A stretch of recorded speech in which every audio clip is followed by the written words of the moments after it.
Hello everyone. Technology and engineering are advancing by leaps and bounds. New technologies are emerging that will soon radically change humanity. All electronic devices need a power source. Some are plugged into an outlet, while others are autonomous and run on batteries. Battery technology is also moving forward.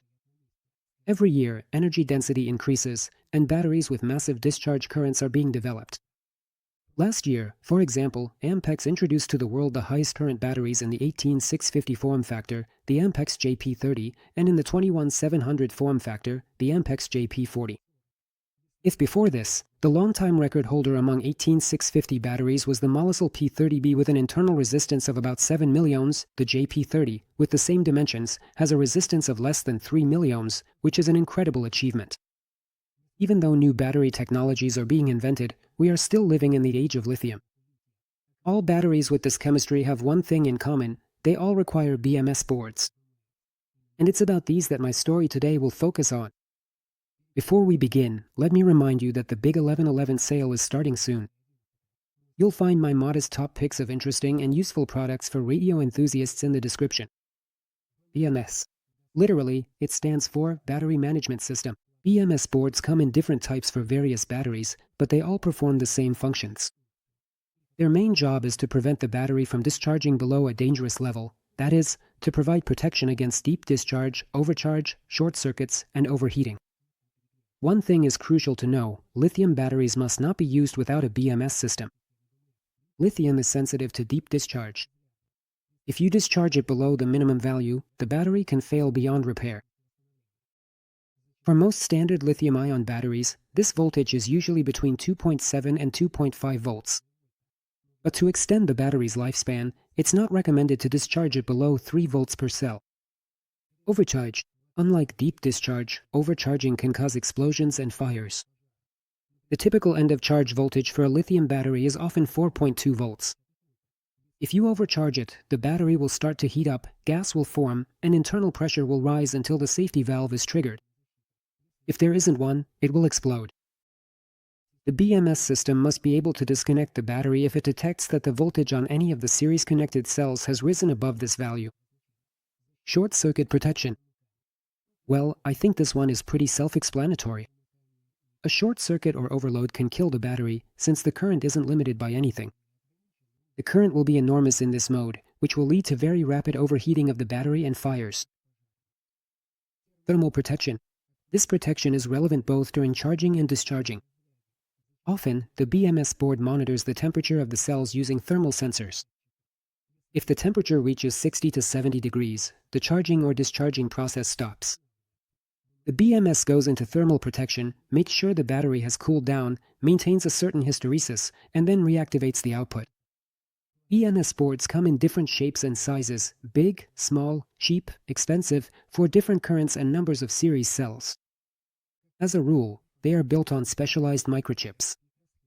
It is this chip that is responsible for all the processes mentioned above. This microchip controls powerful, often N-channel, field effect transistors. Switching is usually done on the negative power line. The battery's negative terminal goes through these transistors to the BMS power terminals. In other words, all the current, both during charging and discharging, flows through these switches. If a problem is detected, the microchip simply shuts off the transistors. There are two main types of BMS boards: symmetric and asymmetric. Symmetric BMS systems have only two power terminals. One is connected to the battery's negative terminal, and the other serves as the output to the load. In such systems, both charging and discharging are done through a single port, which is very convenient. Asymmetric BMS systems have separate ports for charging and discharging. That is, for charging, the charger's negative is connected to a special charge wire, while the positive is connected directly to the battery's positive terminal. And when discharging, the battery's positive is used, and the negative is taken from the discharge port. In both cases, the positive is a common wire and is connected directly to the battery's positive terminal. With asymmetric BMS systems, there are some nuances. There are two main types of asymmetric BMS systems. Both have separate ports for charging and discharging, but there is a difference. The first type is often found in budget designs, where the charging and discharging switches are usually connected in series. During discharge, only the switch responsible for discharging is open. The second switch, the charging one, remains inactive. When charging through the corresponding port, both the charging and discharging switches open, allowing the charging current to flow to the battery through them. It's logical to assume that the transistors have parasitic diodes. And in reality, the second discharge transistor is closed, but the current reaches the battery through the parasitic diode, since in this setup, that diode is conducting. Actually, that's not the case, because charging currents can also be quite high. Given this, the voltage drop across the diode would be significant, which would cause the switch to heat up a lot and could even lead to its failure. And that's exactly why, during charging, the second transistor is open, to prevent this from happening. In the case of the second type of asymmetric BMS, the charging and discharging circuits are completely separate. During charging, the charging switches are open. During discharging, the discharging switches are open. Such a BMS board provides higher efficiency and minimal losses. Symmetrical BMS boards are more convenient, but both switches are involved during both charging and discharging. The resistance of their channels adds up, which increases losses as well. The switches need to have identical parameters and must be rated for discharge currents. Even the charging switches, despite the fact that the charging current is often lower. In an asymmetric circuit, you can use different power switches for charging and discharging, with different channel resistances and current ratings. This allows you to use really high-performance transistors for discharging and less powerful ones for charging, since in the latter case the currents will still be lower than in the former, making it more economically reasonable. You can also, for example, use 4 transistors connected in parallel for discharging, since the currents there are high, and just a single switch for charging. And if you want, you can set up separate protections for current and temperature during charging and discharging. But often, the control of these processes is unified. For example, the current is monitored using the same sensor. BMS boards also have signal outputs. They are connected by separate wires to the cells connected in series. It is through these that the board monitors the voltage on each cell. If it detects overcharge or deep discharge of even a single cell, it shuts off the battery output. Many people mistakenly call these wires balancing wires. But that's actually not the case. In a classic BMS, these are primarily monitoring signal wires. There are BMS boards that have an active or passive balancing system built in. In such cases, these wires can also be used for balancing. But again, their primary role is to monitor the condition of the cells. BMS units can be built either on the basis of a single specialized chip or several chips. In the latter case, these are often simple controllers that provide the aforementioned protections for a single parallel group. So, if the battery has 10 cells connected in series, you would need 10 such controllers. Current protection. If the charge or discharge current goes beyond the nominal range, this protection must be triggered. The BMS chip monitors current in 2 ways. In the first case, it measures the voltage drop across the open power switches. The greater the voltage drop, the higher the current flowing through them. In the second case, there are separate shunts. These are low-resistance, high-precision resistors used as current sensors. Again, the BMS chip constantly monitors the voltage drop across these current sensors. The balancing system on BMS boards is an additional option. As I mentioned earlier, it can be either active or passive. A passive balancer works in a simple way. The system, this could be either a separate balancer controller or the BMS chip itself, monitors the voltage on the cells. If the voltage on any of them rises above 4.2 volts, the balancer transistor will open, and there is a resistor in its drain circuit.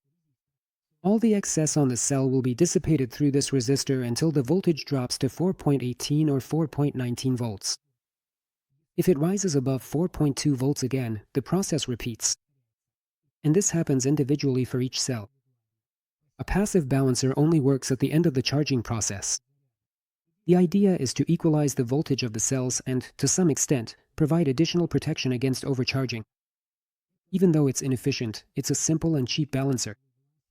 The resistors, of course, will heat up. Energy is wasted, and it's impossible to perfectly balance the cell voltages this way. An active balancer works differently. This is a highly efficient circuit that doesn't waste the cell's energy. It simply transfers energy from the more charged cells to the less charged ones. This way, it provides perfect balancing down to the thousandths of a volt. Unlike the first type, these balancers can operate not only at the end of charging, but all the time, including during discharge. Active balancers are more expensive, significantly more expensive. But they're worth it, because there's a nuance here that many people don't think about. Imagine a battery with a large number of cells connected in series. They can't have perfectly identical characteristics, and during operation, the voltage across them will differ. During, say, discharge, one of the cells will discharge faster than the others, and the BMS system will cut off the battery output because it monitors the voltage of each cell. So, the battery output is disconnected, but the other cells are still far from being fully discharged. As a result, due to imbalance, the BMS won't let you use the battery's full effective energy. The same goes for charging. One of the cells will be fully charged before the others, and the BMS will just cut off the charging process. By that time, the other cells still won't be fully charged. But you won't notice this until the imbalance becomes significant and starts to affect your device's battery life. That's exactly why I strongly recommend using an active balancing system. There are different types of them too, but the so-called capacitive active balancers have proven to be the most effective. By the way, I showed in detail how they work in the video I mentioned on my second channel. Everything is explained there in great detail, with a simulation of how the process works. If you're interested, you'll find the link in the description. Let's continue. There are so-called smart BMS systems. These are actually really cool devices. First of all, they can sync with your smartphone or PC via Bluetooth or Wi-Fi. They let you manually adjust the BMS for your battery, set the charge cutoff voltage and deep discharge cutoff voltage, set the protection current for charging and discharging, enable temperature protection, monitor the status with error notifications, set various timers or simply manually turn the BMS output on and off, keep logs, and much more. Of course, smart BMS units are expensive, and to be honest, in the first few days you'll be playing around with all these options. Then you'll finish setting it up for your battery and only remember about the monitoring feature every few months. That's pretty much everything I wanted to share today. I'll be glad to hear your questions, suggestions, and constructive criticism in the comments. Don't forget to like the video and subscribe to my other platforms. The links are also in the description. Well, that's it from me for now.